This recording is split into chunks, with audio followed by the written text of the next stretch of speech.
السلام علیکم، آپ دیکھ رہے ہیں ہو کیا رہا ہے۔ میں ہوں فیصل عباسی، عارف نظامی صاحب ساتھ ہیں۔ شکریہ نظامی صاحب آپ کا۔ اس کے علاوہ مسلم لیگ نون کے سینئر رہنما خرم دستگیر صاحب نے بھی ہمیں پروگرام میں جوائن کیا ہے۔ خرم صاحب آپ کا بھی شکریہ۔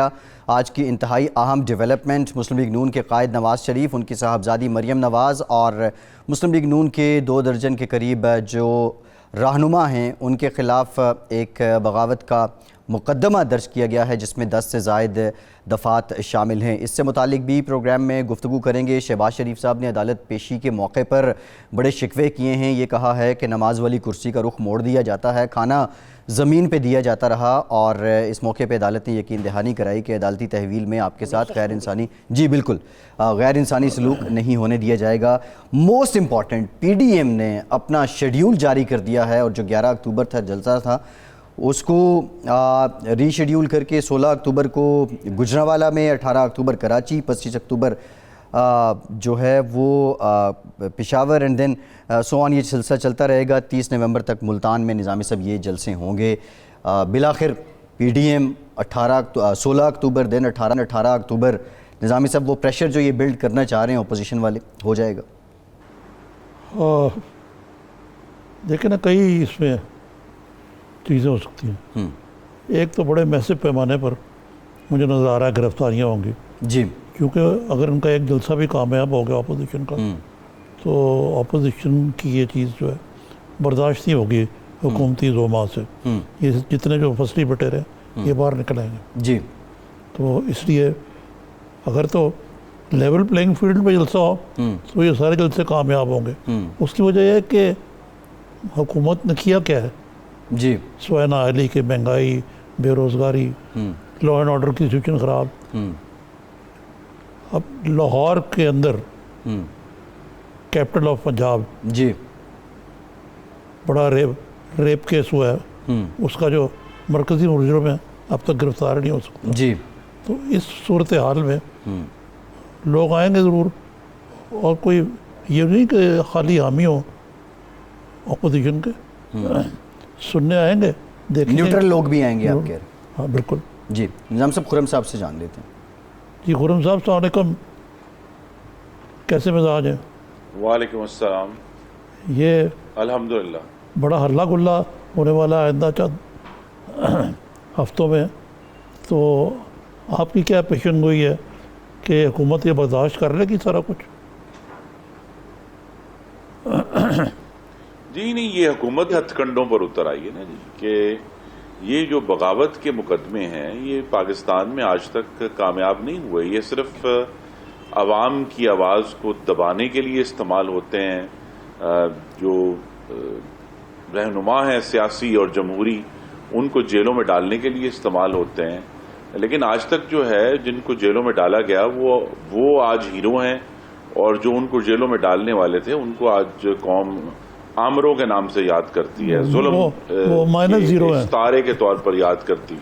وہ -0 ہے جی، وہ تو ختم ہو گئے نا تاریخ میں، اور جن کو ڈالا تھا جیلوں میں غدار قرار دے کے، وہ آج بھی عوام کے ذہنوں میں باقی ہیں اور زندہ ہیں۔ تو یہ تو معاملہ ایک ایسا، یہ جو ہمیں توقع تھی کہ یہ جب بھی اس طرح کی موومنٹ ہوگی تو یہ ایک ری ایکشن آئے گا، اس کے لیے ہم تیار ہیں۔ گجرانوالہ میں انشاءاللہ جو پہلا جلسہ ہونے جا رہا ہے 16 تاریخ کو، اس کی ہم تیاری شروع کی ہوئی ہے، اور انشاءاللہ تمام جو اپوزیشن کی جماعتیں ہیں ان کے ساتھ مل کے اس ہتھ کنڈے کا جواب دیں گے۔ وہ تو آپ کا شو ہے نا جی گجرانوالہ میں؟ جی نہیں، اس میں انشاءاللہ ہمارے چونکہ گجرانوالہ پورا ضلع جو ہے وہ مسلم لیگ نون کے ایم این اے اور ایم پی ہیں، تو سب کے سب اس میں اپنا حصہ ڈالیں گے انشاءاللہ۔ ہمیں امید ہے کہ جو ساتھ کے ضلع ہیں وہاں سے بھی لوگ آئیں گے، اور انشاءاللہ لیکن مینلی تو یہ گجرانوالہ شہر نہیں، جس طرح پہلے ایک تاریخی طور پہ بار بار محمد نواز شریف کا ایک تاریخی استقبال کیا ہے، تو انشاءاللہ اس دفعہ مریم نواز کا اور دوسرے قائدین کا ایک تاریخی استقبال ہوگا، اور ہم یہ بات کہیں گے کہ بھئی آپ ہمیں تو جیل میں ڈال سکتے ہیں، لیکن جو شخص جا کے نظامی صاحب کریانے کی دکان سے چینی خرید رہا ہے، آٹا خرید رہا ہے، وہ کروڑوں لوگ ہیں جو ہر روز اس حکومت کو بد دعائیں دیتے ہیں، جو بھوکے ہیں، وہ اپنے بچوں جو یہ فیصلہ کرنے پہ مجبور ہیں کہ ہم نے بجلی کا بل دینا ہے کہ ہم نے بچوں کی اسکول کی فیس دینی ہے، وہ اس حکومت کو بددعائیں دیتے ہیں. تو اتنے کروڑوں لوگوں کو تو آپ جیل میں نہیں ڈال سکتے, کچھ لوگوں کو ڈال سکتے ہیں.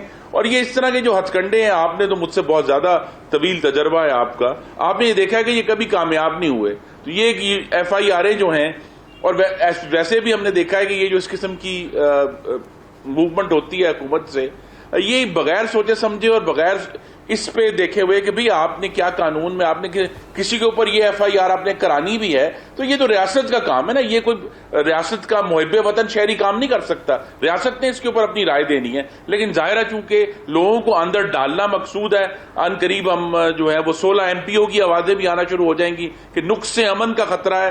تو نقص امن تو پاکستان میں پہلے ہی ہو چکا ہے, کہ جس طرح آپ نے ذکر کیا کہ لاہور میں جو اتنا بھیانک واقعہ ہوا اور اس کے بعد پورے ملک میں یہ واقعات ہو رہے ہیں, تو نقص امن تو ہو چکا ہے. جو لوگ آج سیکیورٹی کے چاہتے ہیں, چاہے وہ کوئٹہ میں ہیں, چاہے وہ لاہور میں ہیں, چاہے وہ پشاور میں ہیں, وہ پریشان ہیں کہ پاکستان میں جو ہے پاکستان کے جو قبائلی علاقے ہیں, اور یہ بڑا سنجیدہ معاملہ ہے, وہاں دوبارہ ایک شورش اور انتشار پھیل رہا ہے. بلوچستان میں پھر ایک شورش اور انتشار پھیل رہا ہے.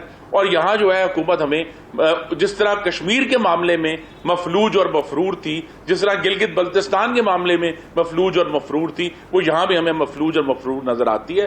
تو یہاں تو ایشو یہی ہے کہ یہ کلیئر ہو گیا ہے کہ جو حکومتیں ووٹ چوری کر کے آتی ہیں, وہ پھر آٹا بھی چوری کرتی ہیں, وہ پھر گھی بھی چوری کرتی ہیں, وہ چینی چوری کرتی ہیں, وہ پاکستان کی ترقی چوری کرتی ہیں, پاکستانیوں کا روزگار چوری کرتی ہیں. تو یہ جو چوری کا ایک سلسلہ ہے, ووٹ چوری سے شروع ہوا تھا, جس نے آج پاکستان کو بدحال کر دیا. اچھا دستگیر صاحب یہ بتائیے کہ کچھ میں تھوڑا سا کنفیوزڈ ہوں کہ غداری بڑا کرائم ہے یا کرپشن, کیونکہ پہلے تو کرپشن کا ریکارڈ چل رہا تھا, بار بار ٹوٹا ہوا ریکارڈ کا, جی اتنے کھا گئے, لوٹ گئے, یہ وہ فلانا. یکدم ریکارڈ بدل گیا ہے, اب آپ غداری پہ زور آ گیا دوبارہ. تو یہ کیا مطلب ہے کہ جو کرپشن کی جو کتھا تھی وہ اس کا کوئی اثر نہیں ہو رہا تھا, تو یہ کیا گیا. ایک تو میرا یہ پوائنٹ ہے. دوسرے انگریزی, تو آپ ماشاءاللہ بڑے مطالعہ آپ کا بڑا ہے, تو میں ایک انگریزی کا مقولہ یہاں کوٹ کرنا چاہتا ہوں اور آپ سے رہنمائی لینا چاہتا ہوں کہ اس کا مطلب کیا ہوتا ہے کہ patriotism is the last refuge of a scoundrel. جی یہ سیمیول جانسن نے کہا تھا کہ it's last refuge of the scoundrel, یعنی محب وطنی جو ہے, جو ایک شخص عام طور پہ اسکاؤنڈرل, آپ اس کو شرانگیز کہہ لیں, آپ اس کو اخلاقی طور پر اخلاق بافتہ قرار دے دیں کہ جی وہ اخلاقی طور پر خراب آدمی ہے, اسی کو کہا جاتا ہے کہ وہ اسکاؤنڈرل ہے. لیکن یہاں ہمارے پاس چونکہ ایک ووٹ چوری کے نتیجے میں ایک اسکاؤنڈرل گورنمنٹ موجود ہے, تو اس نے اب بالآخر اس کو یہ نظر آیا ہے کہ یہ جو کرپشن کا ایک پورا نیریٹو تھا, جس کے ذریعے میاں نواز شریف کو, ان کے پورے خاندان کو, تقریباً سبھی لوگ جیل میں یا تو ہیں یا جا چکے ہیں, ان کے ذریعے ان کی سیاست کو ختم کیا جائے. لیکن 2.25 سال بعد یہ واضح ہو گیا کہ یہ سیاست ختم نہیں ہوگی, کیونکہ اس کی جگہ لوگوں کے دلوں میں ہے, آپ اس کو ختم نہیں کر سکتے. اب جب کہ ان کو یہ نظر آیا ہے, تو پھر جو انہوں نے پیٹریٹزم کے گارب میں یہ جو FIR ہمیں کی گئی ہے کہ جی یہ محب وطن پاکستانی ہے جس نے یہ کیا ہے, بھئی بات یہ ہے کہ آئین کا ابتدائیہ واضح ہے کہ پاکستان کا اقتدار اعلیٰ اللہ تعالیٰ کے بعد منتخب نمائندوں کے ہاتھ میں ہوگا. یہی بات نواز شریف نے اپنی 3 تقریروں میں کی ہے. یہ انہوں نے ضرور پوائنٹ آؤٹ کیا ہے کہ یہ جو اعلیٰ ترین اقتدار پاکستان کے منتخب نمائندوں کے ہاتھ میں ہونا چاہیے تھا, اس اقتدار پر کس طرح اور کہاں نقب لگی, کہاں انٹرفیرنس ہوئی, اس کا انہوں نے کچھ معاملات کھولے ہیں. اور وہ چونکہ پاکستان کی تاریخ میں سب سے زیادہ طویل عرصے تک وزیر اعظم رہ چکے ہیں, ابھی تو بہت کہانیاں ہیں جو وہ سنا سکتے ہیں, جو انہوں نے آج بھی, جس طرح کارگل میں جا کے افواج پاکستان کا وقار محفوظ رکھا تھا امریکہ میں, آج بھی وہ وقار محفوظ رکھے ہوئے ہیں. دستگیر صاحب, میرے ذہن میں تاریخ کے تھوڑے سے اوراق آتے ہیں کہ مثلاً مجیب الرحمان جو ہیں وہ بنگلہ بندو قلعہ آباد میں, اور میاں نواز شریف, بھٹو صاحب وہ بھی اسی صف میں کھڑے ہیں. اور بھٹو صاحب کے ذریعے تو بنگلہ دیش کو ریکگنائز کرایا گیا. یہ اور بات ہے کہ بھٹو کو پھانسی بھی لگائی گئی، اور میاں نواز شریف کے لیے یہ کوئی نیا نہیں ہے یہ چارج جو ہے. مثلاً یہ تو ہم چند سالوں کی بات ہے نا، 2 سال ہو گئے، 2.5 سال ہو گئے، 3 سال ہو گئے. مودی کا جو یار ہے وہ غدار ہے. تو میرا سوال یہ ہے دستگیر صاحب کہ ہم اس چکر سے نکل کے ایک میچور قوم کی طرح کب آگے بڑھ سکیں گے، یا اسی چکر میں پھنس رہیں گے؟ یہ غداری کی فیکٹری لگائی ہوئی ہیں ہم نے. دیکھیے میں نے کم از کم اپنے جو محدود تجربہ ہے اس میں 2 میچورٹی کی مثالیں دیکھی ہیں سیاسی طور پہ. ایک تو میچورٹی کی مثال تھی جو چارٹر آف ڈیموکریسی ہوا 2006 میں محمد نواز شریف اور شہید محترمہ بینظیر بھٹو کے درمیان. وہ ایک ایسا ڈسٹیلیشن تھی کہ پاکستان کی جو 2 بڑی سیاسی جماعتیں انہوں نے کچھ سبق سیکھے ہیں جس کا نتیجہ وہ دستاویز ہے. اس کے ساتھ اختلاف ہو سکتا ہے لیکن وہ ایک سبق سیکھے جانے کی دستاویز تھی کہ بھئی ہم کسی بھی صورت میں غیر آئینی انٹرونشن کو سپورٹ نہیں کریں گے. یہ ایک تو وہ میچورٹی آئی. دوسری میچورٹی ہم نے دیکھی کہ 2010 میں جو 18ویں آئینی ترمیم ہوئی، یعنی ہمیں 40 سال لگے نظامی صاحب جو سکوت ڈھاکہ ہوا اس کے سبق کو آئین میں ریفلیکٹ کرنے کے لیے کہ بھی جب تک آپ صوبوں کو ان کے حقوق اور ان کو مالی وسائل نہیں دیں گے پاکستان اکٹھا نہیں رہ سکتا، مشکل ہوگی. اور یہ میچورٹی تبھی آئی جب پاکستان میں منتخب حکومتیں ایسی تھیں جن میں اتنی ہمت تھی کہ وہ یہ کام کر سکیں. یہاں جو اگلی جو میچورٹی ہے وہ ساری کی ساری اس وجہ سے ختم ہو جاتی ہے کہ جو کٹ پتلیاں ہیں ان سے آپ میچورٹی کی توقع نہیں کر سکتے. وہ تو صرف جو ہے ان کی تاریں ہلانے والے ہیں، ان کے جو آدرش ہیں وہی لے کر چلیں گے. تو کٹ پتلیاں چونکہ خود مختار نہیں ہوتی لہذا وہ میچور بھی نہیں ہو سکتی. تو یہاں یہ ہمارا معاملہ درپیش ہے. اور جو اصل بات ہے وہ یہ میں کہوں کہ 2 سال کے بعد سب کو یہ اندازہ ہو گیا ہے کہ کٹ پتلیوں کی حکومت نہ صرف اس بنیاد پہ نہیں کہ وہ کٹ پتلی ہے، وہ پاکستان کے معاملات کو چلانے میں نااہل ہیں، معیشت چلانے میں نااہل ہیں، خارجہ پالیسی چلانے میں نالائق ہیں، اور جس کا براہ راست اثر پاکستان کے مستقبل پہ اور پاکستان کی نیشنل سیکیورٹی پہ پڑ رہا ہے. جی اچھا خرم دستگیر صاحب، آپ کے مخالفین نواز شریف صاحب سے متعلق یہ بھی کہتے ہیں کہ بہت دیر کر دی انہوں نے انقلابی اور نظریاتی ہوتے ہوتے. خیر اب یہ جو پی ڈی ایم کا پلیٹ فارم ہے 16 اکتوبر آپ ہوسٹ کر رہے ہیں، 18 کو پیپلز پارٹی کر رہی ہے. اسٹریٹجی تو بظاہر یہ ہے کہ ایک مومنٹم بنائیں گے آپ حکومت کے خلاف، لیکن یہ گرفتاریوں کا سلسلہ جاری رہا تو آپ نہیں سمجھتے یہ حکومت کامیاب ہو جائے گی پی ڈی ایم کو متاثر کرنے میں، یا کہہ لیں کہ آپ کی جو مزاحمت کی کمر ہے اس کو توڑنے میں؟ جی پہلے بھی بڑی کوششیں ہوئی ہیں، مختلف حکومتیں کرتی رہی ہیں، ناکام رہی ہیں، اور یہ بھی ناکام ہوں گے کیونکہ نظامی صاحب ماشاءاللہ انگریزی کے حوالے دیتے ہیں. تشدد کے ذریعے یا یوز آف فورس جو ہے وہ ہمیشہ عارضی ہوتا ہے، اس کی بنیاد پر ایک طویل المیعاد حکومت نہیں چلائی جا سکتی. تو آپ ابھی تشدد کر لیں گے، ہم سب کو جیلوں میں ڈال دیں گے، لیکن مستقل طور پہ کروڑوں لوگوں کو جیل میں نہیں ڈالا جا سکتا، ہزاروں لوگوں کو بھی جیل میں نہیں ڈالا جا سکتا. اور ہم نے یہ دیکھا ہے اب ایک جو اصل تاریخ کا سبق ہے کہ جب ایک آئیڈیا جو محمد نواز شریف نے 20 ستمبر کو دے دیا کہ بھئی پاکستان کو آئین کے مطابق چلانا ہے، سب اداروں کا احترام ہے لیکن اپنی اپنی حدود میں رہیں، اب یہ عوام تک پھیل گیا ہے کیونکہ یہ وہی آئیڈیا ہے جس کے تحت آج عوام کو مہنگائی اور بے روزگاری اور بجلی کے قاتل بلوں کا سامنا ہے. ان کو یہ سمجھ آ گئی ہے کہ جمہوریت کا نہ ہونا اور ان کی زندگیوں میں تکلیف جو ہے وہ دونوں جڑے ہوئے ہیں. جی اچھا خرم صاحب، اسٹریٹجی پلان بی کیا ہے؟ جو آپ کہہ رہے ہیں کہ ہزاروں لاکھوں لوگ نکلیں گے، اگر آپ کی پرسنالٹیز، کرزمیٹک پرسنالٹیز ان کی گرفتاری ہو جاتی ہے تو پھر کیا ہے؟ ہو ول لیڈ؟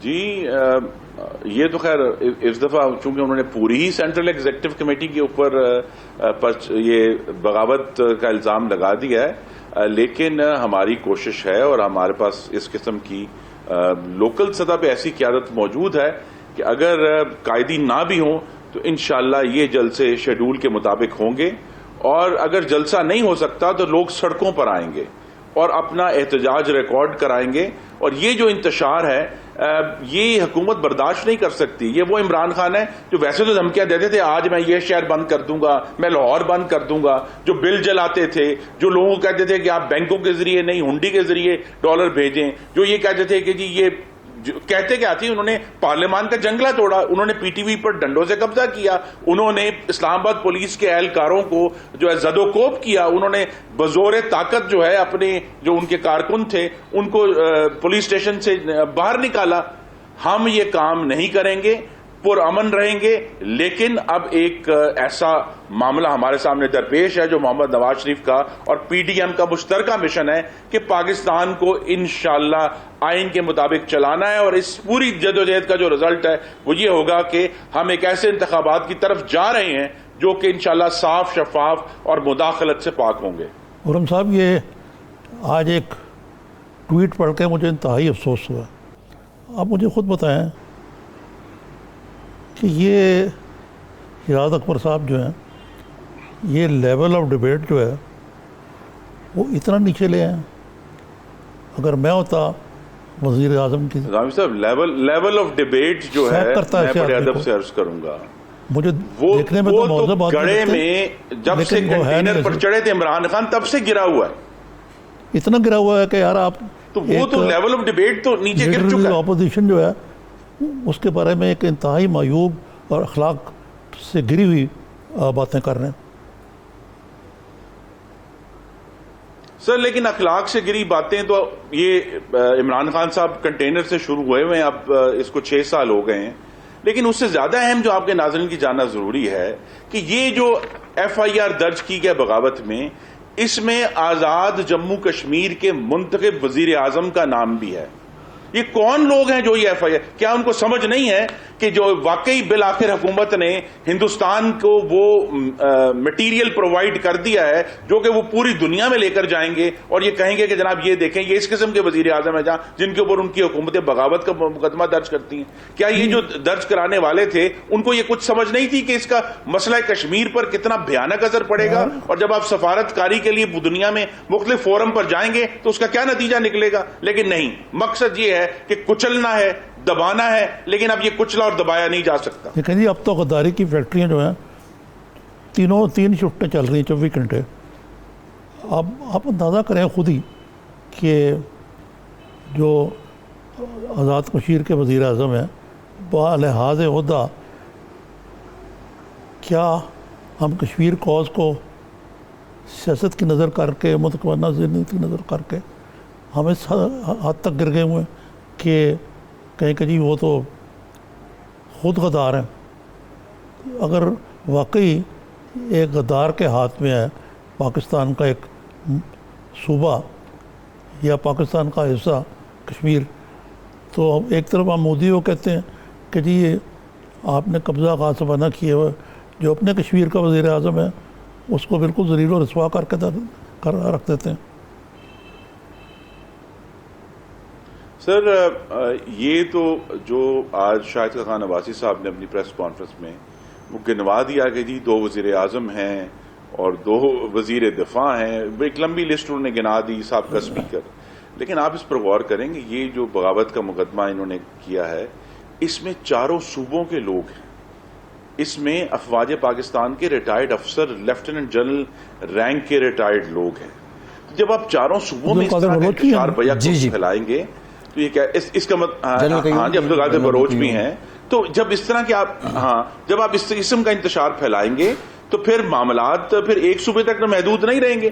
اور یہ وہ ساری جو ہم نے پیش رفت کی تھی 18ویں ترمیم اور 7th NFC ایوارڈ کی, وہ ضائع کر رہے ہیں. وہ پاکستان کو انتشار کی طرف لے کر جا رہے ہیں کیونکہ معاشی طور پر تو انتشار پھیل چکا ہے, خارجہ پالیسی میں انتشار پھیل چکا ہے, اب سیاسی انتشار کی کثرت جو اس ایف آئی آر نے پوری کر دی. خرم صاحب ایک بریک لیتے ہیں, بریک کے بعد اس کا باب لیتے ہیں. کچھ آپ نے ماضی کی بات کی وہ بھی آپ کو سنواتے ہیں کہ تحریک جب چلتی ہے تو کیا ہوتا ہے.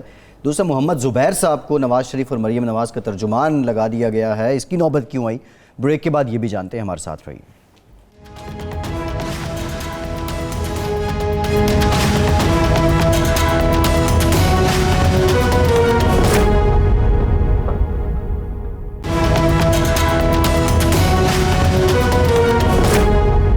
نظامی صاحب بہت سے پراپس ہوتے ہیں اور بہت سے آپٹکس ہوتے ہیں جب سول نافرمانی کے معاملات آتے ہیں، تحریک چلتی ہے.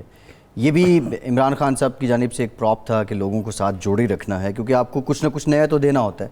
اب یہ پی ڈی ایم جو ہے آپ سمجھتے ہیں یہ اتنے اہل ہیں اس سارے معاملے میں؟ یہ بھی نظامی صاحب ایک نقطہ. اور دوسرا ایک اور اہم معاملہ جو بھی غداری کا اور نواز شریف صاحب کا اور پھر مریم صاحبہ کا بھارت کے ساتھ، بھارتی شخصیات کے ساتھ رابطوں کی بات ہو رہی ہے. تقریباً 26 فروری 2020 کو فیاض الحسن چوہان صاحب ہمارے پروگرام میں تھے. اس وقت انہوں نے کیا انکشاف کیا تھا یہ بھی سنیے. آج کل خبر چل رہی ہے کہ انڈین را کا ایجنٹ تھا وکرم سود، اس سے ملاقات کی خبر جو ہے وہ ٹی وی چینلز کے اندر چلی، سوشل میڈیا کے اندر چلی. اس سے ملاقاتیں کرتے رہے، 1 گھنٹے کی ملاقات ہوئی. وہ ملاقات ایک دروازے سے داخل ہوا، دوسرے دروازے سے باہر آیا. ٹی وی کے کیمراز اس کے پیچھے پیچھے تھے. شہباز شریف صاحب اس کو پک کر کے بطور وزیر ڈراپ کرنا تھا. بطور حکومتی ترجمان تسی دسو خود کہ تہاڈی کی اطلاع ہے؟ سر میری اطلاع یہ ہے، میری ذاتی سوشل میڈیا کے ذریعے سے بھی اور میرے ذاتی جو سورسز ہیں، وہ انڈین ایجنٹ تھا جناب وکرم سود. یہ میری ذاتی ہے. نظامی صاحب یہ شہباز گل صاحب نے تو ابھی انکشاف کیا ہے مریم نواز صاحبہ کی ملاقات کا، لیکن چوہان صاحب تو 8 مہینے پہلے فرما چکے ہیں کہ نواز شریف کی ملاقاتوں کا یہ سلسلہ تو پرانا ہے. وکرم سود سے ملے تھے وہ، آپ نے بعد میں وکرم سود کا بتایا بھی تھا کون ہے.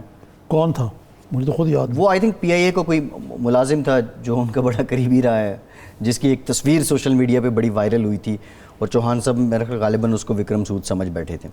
تو لیکن حکومتی ترجمان ایک ذمہ دار بیان تو ان کا اس لحاظ سے تو ہم اس کو ذمہ دارانہ بیان ہی سمجھتے ہیں کیونکہ ترجمان ہے وہ. لیکن اب دوبارہ دینے سے مطلب کیا ہے کہ اس کا جی مطلب نہیں، اب تو شہباز گل صاحب کھل کے آئے ہیں. انہوں نے کہا پریس کانفرنس کے بعد کھوکھر پیلس میں مریم نواز صاحبہ نے بھارتی شخصیت سے ملاقات کی ہے. پھر جب وہ سیف الملوک کھوکھر نے تردید کی تو انہوں نے کہا کہ لازمی نہیں کہ کھوکھر پیلس صرف آپ کا ہی ہو، اور بھی ہو سکتے ہیں.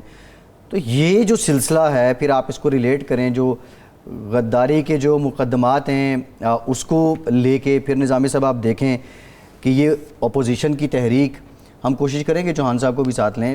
یہ کیا ہے، ہم جا رہے کس طرف ہیں، قوم کس طرف جا رہی ہے؟ دیکھیں یہ ابھی ہماری باتیں ہوئی ہیں کہ جس انداز سے پرانے جو باسی کڑی میں وار لا رہے ہیں، مثلا ابھی کوئی نئی بات نہیں ہے پاکستان میں کس کس کو غدار نہیں قرار دیا گیا اور کس کس کو غدار کو ہیرو نہیں بنایا گیا. تو یہ تو اب لوگ میرے نہیں خیال کے سیریسلی لیتے ہیں کہ کون غدار ہے، انلیس کہ آپ باقاعدہ لیگل پروسیڈنگز میں کریں، کوئی لے کے آئیں. اب دیکھیں نا، ایک تھا اگرتلا سازش کیس.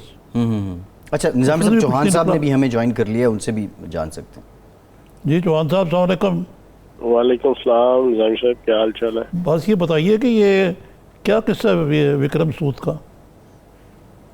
وکرم سود کا قصہ تو آج سے میرا خیال ہے، جب یہ گئے تھے تازہ وہاں پہ تو اس کے بعد لیڈنگ ٹی وی چینل سب نے چلایا تھا، اور میرے خیال آپ کے چینل نے بھی چلایا تھا کہ ان کی وکرم سود سے ملاقات ہوئی تھی اور فوٹوز بھی چلائی تھی ہم نے. جی چوہان صاحب کے انکشاف کے بعد ہم نے چلائی تھی. ہاں میں نے انکشاف کیا تھا، پھر اس کے بعد بڑے ٹی وی چینلز نے اس کے بعد اس کو پک کیا اور آپ کے نے بھی پک کیا. دیکھیں بات یہ عارف نظامی صاحب، آپ سے تو کوئی چیز ڈھکی چھپی نہیں ہے. لاہور سے آپ بیس کرتے ہیں، سینئر ترین صحافی ہیں، وقت گزارا ہے آپ نے. ان کے معاملات جو ہے وہ انڈیا کے ساتھ، انڈین اسٹیبلشمنٹ کے ساتھ اور انڈین اب حکومت کے ساتھ، اور پھر جب یہ بی جے پی اقتدار میں آئی ہے تو جناب بی جے پی جب آتی ہے، چاہے وہ واجپائی کی صورت میں آئے یا چاہے مودی کی صورت میں آئے، ان کی یاریاں، دلداریاں، شراکت داریاں اور کاروباریاں وہ تو ساری آپ کے سامنے ہیں. ان کا تو دل دھڑکتا ہے انڈیا کے ساتھ. اور پھر اس وقت کے جب دیکھیں نا، کشمیر میں جب اجتماعی قبریں کھد رہی تھیں، مظفر وانی کی شہادتیں ہو رہی تھیں، یہ تو میں جناب مودی کے ساتھ 5 انگلیوں میں انگلیاں ڈال کے جناب اس کو اپنے گھر میں بلا کے اس کو جناب 74 قسم کے کھانے کھلا رہے تھے. اس وقت یہ ان کو ساڑیاں بھیج رہے تھے، اس کی اماں کو، اس کی بہنوں کو جناب آم کی پیٹیاں بھیج رہے تھے. جندال سے یہاں خفیہ طور پہ یہاں بلا کے مری میں وہ رکھتے تھے، وہاں جا کے ان سے ملتے تھے. پھر جناب اجیت دیول کے ساتھ اور پھر آپ کے اسی طرح مودی کے ساتھ خفیہ ملاقاتیں جو ہیں جی وہ کوئی ڈھکی چھپی تو نہیں ہے. اب انسان کیوں کرتا ہے یہ اس طرح؟ چلیں یہ بتائیں. انسان دیکھیں، آپ آج وہ ایک چیز آئی کہ جمالی صاحب نے بغیر ڈپلومیٹک ایٹیکیٹس کے جناب امریکنز کے ساتھ ملاقات کی، بینگ پرائم منسٹر.